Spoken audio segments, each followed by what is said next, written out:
একটা পেন ড্রাইভের দুর্নীতি যদি 400 টাকা হয়, তাহলে আপনি বোঝেন এই 10 মাসে যতগুলো কাজ করেছে প্রত্যেকটা পেপারস আপনি লক্ষ্য করে দেখতে পারবেন, সেখানে প্রত্যেক ঢাকাতে দুর্নীতি। আজকে আমরা যে প্রেস ব্রিফিং করতেছি সেটা হচ্ছে আমাদের ইউনিভার্সিটির বর্তমান যে পরিস্থিতি এটা নিয়ে। আজকে প্রথমে আমাদের আছে 1 নম্বর পয়েন্ট, বিশ্ববিদ্যালয়ের নামে ক্রয় করা। প্রথমে আমাদের শ্যামলীর ক্যাম্পাস, এটা আমাদের বিশ্ববিদ্যালয়ের নামে, যার বাজার মূল্য বর্তমানে 30 কোটি টাকা। এটাকে অবৈধভাবে নিজের নামে নিয়ে আবার সেটা বিক্রি করে দিয়েছে, এটা খুব অত্যন্ত দুঃখজনক। 2 নম্বর বিষয় হচ্ছে বিভিন্ন খাতে উন্নয়নের নামে অর্থ আত্মসাৎ, বিশ্ববিদ্যালয়ের সরঞ্জাম ওয়েস্টেজ মালামাল যেগুলো নিজের কোম্পানিতে নিয়ে চলে গেছেন কোনো প্রকার টাকা ছাড়া, যার মূল্য লক্ষ লক্ষ টাকা। এখন পর্যন্ত নিজস্ব প্রতিষ্ঠান ফরচুন জিপারে কোটি কোটি টাকা অবৈধভাবে পাঠানো। কিছুদিন আগে আমাদের ইউনিভার্সিটিতে নাকি ফান্ড নাই, সেখান থেকে 5 কোটি টাকা নিয়ে এসছে কোনো প্রকার ডকুমেন্ট ছাড়া, কোনো রিকোয়েশন ছাড়া। ট্রাস্টি বোর্ডের লোকজন সব ধরনের অর্থনৈতিক কাজ করে যা অবৈধ, ওই টাকা নিজের মতো করে উত্তোলন করা যাবে আইনি। শুধুমাত্র একটি পেন ড্রাইভের কথাই বলি, একটি পেন ড্রাইভের দাম 700 টাকা, যার বাজার মূল্য বর্তমান আছে 350 থেকে 400 টাকা। এখানেই 300 থেকে 400 টাকার দুর্নীতি। একটা পেন ড্রাইভের দুর্নীতি যদি 400 টাকা হয়, তাহলে আপনি বোঝেন এই 10 মাসে যতগুলো কাজ করেছে প্রত্যেকটা পেপারস আপনি লক্ষ্য করে দেখতে পারবেন, সেখানে প্রত্যেক ঢাকাতে দুর্নীতি। কোনো নোটিশ ছাড়া বেআইনিভাবে স্টাফদের চাকরিচ্যুত করা। আমরা পার্সাস থেকে খবর পেতাম যে এখানে দুর্নীতি হচ্ছে, কিন্তু তাদের মাধ্যমে আমরা জানতাম না। সেই খবর তারা জানার পর পার্সাস থেকে সেই আমাদের ভাই এবং বোনদেরকে 13 বছর হলে তারা চাকরি করে, তাদেরকে চাকরিচ্যুত করা হয়েছে কোনো প্রকার নোটিশ ছাড়া। এই ধরনের রুলস কোনো ইনস্টিটিউশনে আছে কিনা আমার জানা নেই। শিক্ষার্থীদের নানা মহল থেকে প্রাণনাশের হুমকি, যা অত্যন্ত দুঃখজনক এবং ঘৃণিত কাজ। একজন ট্রাস্টের চেয়ারম্যান হিসেবে আমরা মনে করি আমরা তার কাছে সন্তানের মতো আমরা নিরাপদ থাকবো। আজকে রাস্তাঘাটে হাঁটতে পারি না, অমুক নেতার ফোন তমুক নেতার ফোন, নেতারে ফোন করে একদম বাসায় দিয়ে ফেলে যে তোমরা এই ধরনের কাজ করবে না। আপনি বোঝেন একজন দলের যদি শীর্ষ পর্যায়ের নেতা এই ধরনের কথা বলে, তাহলে বুঝে নেবেন এখানে কোনো স্বার্থ আছে। কারণ একজন নেতার কল আপনি বোঝেন, একজন দলের শীর্ষ পর্যায়ের নেতা তারা যখন কল করবে তখন আপনাকে বুঝে নিতে হবে সেখানে টাকার লেনদেনের কোনো ব্যাপার আছে।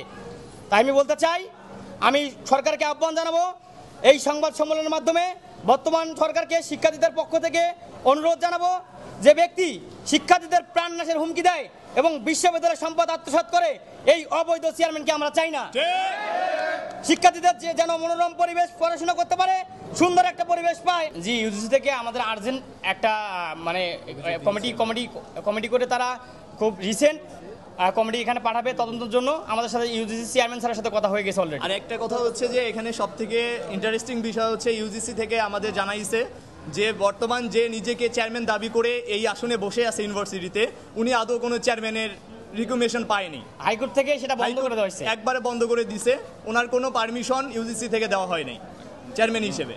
আমি আরেকটি কথা বলতে চাই, আমাদের কথা হচ্ছে স্টুডেন্ট যদি ভালো থাকে, স্টাফ শিক্ষক কর্মকর্তা কর্মচারী যদি ভালো থাকে, আমরা ভালো। সেখানে কোন ব্যক্তি আসবে না আসবে, যেখানে যদি ডক্টর ইউনূস স্যারও চলে আসে আমাদের কোনো যায় আসে না। কথা হচ্ছে ইনস্টিটিউশন ভালো থাকতে হবে। আমাদের কথা শিক্ষার্থীদের ভালো থাকে, কোনো ধরনের প্রাণনাশের হুমকি না দেওয়া হয়, এটা আমাদের দাবি। উনি যদি ভেবে থাকে যে বড় বড় নেতা দিয়ে হুমকি দিয়ে আমাদেরকে মুখ বন্ধ করে দিতে চায়, দেওয়ার জন্য হুমকি দেয়, সেটা উনি ভুল করবেন। কারণ এই ছেলেরা জুলাই আগস্টে বুলেটের সামনে ইট নিয়ে দাঁড়ানো ছেলে, এরা এই হুমকিকে ভয় করে না ইনশাল্লাহ। দুর্নীতিগুলো আমরা এক এক করে ধরা শুরু করি, তো তারপর থেকেই আমাদের অনবরত বাইরে থেকে চাপ সৃষ্টি। আমরা ক্যাম্পাসের ভিতরে যদি এই ন্যায্য দাবিগুলো আমাদের জানাই, ন্যায্য দাবিগুলো জানাইতে গেলেও বাইরে থেকে ফোন দিয়ে আমাদের হুমকি দেয় যে ক্যাম্পাসের অভ্যন্তরীণ কোনো বিষয়ে তোমরা কথা বলতে পারবা না। আমরা এই ক্যাম্পাসের স্টুডেন্ট, এখানে ভালো মন্দ দেখার দায়িত্ব আমি আমার অথরিটিকে জানাইতেই পারি, কিন্তু অথরিটি এই কথাটা প্রশাসন হয়তোবা আমাদের ক্যাম্পাসের যে প্রশাসন আছে তারা আমাদের তলব করতে পারে বা আমাদের বলতে পারে, একটা নেগোসিয়েশন করতে পারে, কিন্তু এই কথাটা ডিরেক্ট চলে যায় বাইরে। এমনকি বাইরে থেকে ফোন আসে আমাদের, এসে বলে যে সব কাজ করা যাবে না। এটা তো গৃহীত কাজ ভাই। এই কাজটা ক্যাম্পাসে আওয়ামী লীগের আমলেও করতে পারে নাই, যেটা বর্তমান সিচুয়েশনে হচ্ছে। এটা ইন্ডিভিজুয়াল কোনো নেতা নাই, আমাদের আননোন নাম্বার থেকে ফোন আসে, ফোন এসে বলে যে তোমরা কোনো কথা বলবা না। জি, নিজে ফোন করে নাম বলছে। এখন বিষয় হচ্ছে আমাদের ক্যাম্পাসে নিজে বলতেছে, চেয়ারম্যান নিজে থেকে বলতেছে যে আমি কিছু কিছু নেতা যারা বড় বড় নেতা আছে এদেরকে আমরা ধরছি। এখন এই সব নেতা নাম আমাদের হাইড করে, কিন্তু বলছে যে তোমরা যাদের পিছনে রাজনীতি করো না কেন, যাদের পিছনেই তোমরা যাবা, সেই বড় নেতারে আমরা প্যাকেট করে নিই। আপনারা সাংবাদিক ভাইয়েরা অবশ্যই অবাক হয়ে যাবেন, আপনাদেরই করতে যে হবে। পর্যায়ের নেতারা কল করছে আমাদের মতো ছেলেরা তাদের কাছে কিছুই না, তাই আমরা নাম প্রকাশে অনিচ্ছুক, আমরা নাম প্রকাশ করতে পারবো না। আইডেন্টিফাই করে নেব। কিন্তু একটা বিশ্ববিদ্যালয়ের, আমি যতটুকু কাঠামো জানি, একটা বিশ্ববিদ্যালয়ের রিকগনিশন কখনো বোর্ড অফ ট্রাস্টিজ দিতে পারে না। বোর্ড অফ ট্রাস্টিজের কাছে department wise, faculty wise recognition দেওয়া হয়, তারা শুধুমাত্র পাস করতে পারে। এখানে আসলে তারা কি ধরনের রিকগনিশন দিয়েছে এখন হচ্ছে তারা রিকগনিশন ছাড়া, আপনি যে সামনে যে গ্রিলটা দেখতেছেন, যে আমাদের গেটটা, এইটার কোনো রিকগনিশন আপনি হয়তোবা তারা বানায় ফেলবে। এখন আপনি যদি আমি সাংবাদিক ভাইয়েরা, আপনারা অনেক কিছু তদন্ত করেন, আপনারা তদন্ত করে দেখেন আমাদের কথাগুলো মিথ্যা কিনা। যদি মিথ্যা হয় আমরা ইউনিভার্সিটি ছেড়ে দেবো, কিন্তু কথা হচ্ছে যদি সত্য হয় ওনাকে ইউনিভার্সিটি ছেড়ে দিতে হবে। আমি বলবো উনি বয়স্ক মানুষ, ওনাকে সম্মান করি আমরা, ওনার কোনো ভূমিকা ইউনিভার্সিটিতে নেই, কারণ জাস্ট পুতুলের মতো ওনাকে শুধু জাস্ট ঘোরানো হয় একটা জিনিস, আমরা আমাদের দাবি যখন জানাইতে যাই অথরিটির কাছে, বাট বোর্ড অফ ট্রাস্টির কাছেই যদি যাই, তো সেটা কন্ট্রোল করার দায়িত্ব ভিসির। ভিসি সবকিছু দেখবে। ইউনিভার্সিটিতে যদি বিশৃঙ্খলা সৃষ্টি হয় সেটা অ্যাট ফার্স্ট দেখার দায়িত্ব ভিসির, কিন্তু ভিসি এখানে 0% কোনো অবদান রাখে না, যার দরুন আমাদের বাইরে থেকে হুমকি দামকি নিতে হয়। আমরা যে ডিপার্টমেন্ট থেকে আসুক না কেন আমরা জানতাম, কিন্তু ওই লোকের মাধ্যমে আমরা জানতাম না। কিন্তু কথা হচ্ছে এই ইউনিভার্সিটিতে আপনি খোঁজ খবর নিয়ে দেখেন, আমরা যে স্টুডেন্টগুলো আছি, যদি কতিপয় এখানে যদি 10,000 স্টুডেন্ট থাকে, তার মধ্যে যদি 1,000 স্টুডেন্ট, মানে 1,000 কেন 100 স্টুডেন্টও বলে যে এই স্টুডেন্টরা খারাপ, এরা অবৈধ কাজ করে বেড়ায়, আপনি সঙ্গে সঙ্গে প্রমাণ নিয়ে এসেন, আমরা এখান থেকে চলে যাব। কিন্তু কথা হচ্ছে ভাই, এই যে আমরা নিউজগুলো পাইছি, এইটা খুব গোপন নিউজ, এবং আগের যে ট্রাস্টিজ ছিল এই নিউজগুলো তারাই আমাদেরকে দিয়েছে, কারণ এই ট্রাস্টিজ আমাদের কাছে বৈধতা প্রকাশ করছে, কিন্তু এই ট্রাস্টিজ কোনো বৈধতা প্রকাশ করে না, আমরা চাওয়ার পরেও তারা দেয় না। সেটা প্রকাশ, তাহলে আপনি বুঝেন স্টুডেন্টদের সামনে এখানে কি এমন হতে পারে যে আগের ট্রাস্টিজের সাথে তার একটা দ্বন্দ্ব, সেই দ্বন্দ্বের ঢালটা আপনাদের ট্রাস্টি ভাই, ভাই শোনেন আমি বলি, এরা তো হচ্ছে বাবা ছেলে, রক্ত তো একই, আপনি বুঝতে পারছেন। কথা হচ্ছে আমাদের আমি একটা কথা বলতে ভুলে গেছি, প্রথমে যখন ব্রিফ করা হয়, আমরা যখন ট্রাস্টিটা ভাঙার জন্য সামনের দিকে আগাই, তখন আমাদেরকে বলা হয়েছিল বাবা আমাদেরকে 2 মাস সময় দাও, মানে ঠিক একদম বাইতুল মুকাররমে ইমামের মতো বক্তব্য শুনে আমরা গলে গেছি যে আচ্ছা ঠিক আছে, তাহলে আপনি 2 মাস চালান, যদি স্বচ্ছতা না থাকে তাহলে আপনাকে কিন্তু যেতে হবে। উনি ওখানে বললো যে ঠিক আছে, আমি যদি 2 মাসের মতো স্বচ্ছতা না ফেরাতে পারি আমাকে বলতে হবে না, আমি এমনি চলে যাবো। এখন বলতে গেলে না হুমকি, প্রাণনাশের হুমকি আমাদের, বর্তমানে বাঁচবো কি মরবো জানি না। বিষয় হচ্ছে আমি 8 সেমিস্টার, আমার স্টুডেন্ট আইডি হচ্ছে 22020808।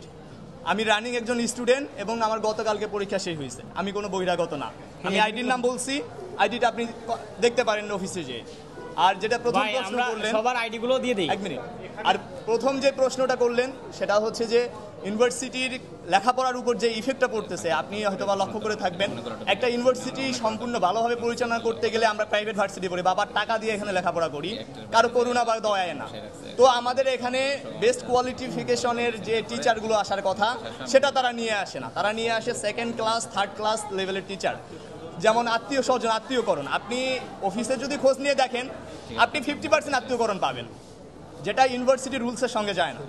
আপনার যোগ্যতার ভিত্তিতে টিচার নিয়ে আসার কথা, ফ্যাকাল্টি নিয়ে আসার কথা, কিন্তু সেখানে ম্যাক্সিমাম আপনার আত্মীয়করণ করে ফেলছে। এবং প্রতিটি সেক্টরেই আমি আপনার লোক, আপনি আমাকে নিয়োগ দিচ্ছেন, আপনি আমার বন্ধু, আমি আপনাকে নিয়োগ দিচ্ছি, সেম এরকম ক্যাটাগরিতে এই কোঠায় ইউনিভার্সিটি চলতেছে বর্তমানে।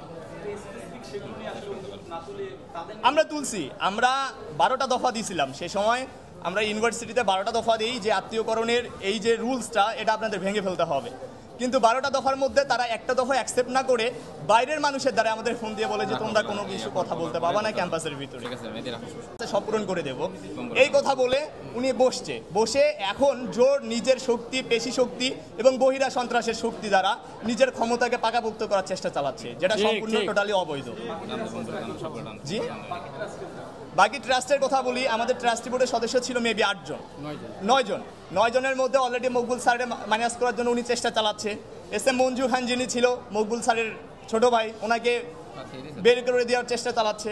আপনার নীলুফার বেগম যিনি ছিল ওনাকে বের করে দেওয়ার চেষ্টা করে, ওনার যে বোন ছিল ইভেন তাদেরকে ফারজানা আলম নামে কি জন্য ডক্টর ফারজানা আলম আরেকজন ট্রাস্টি বোর্ডের সদস্য ছিল, এনাকে বের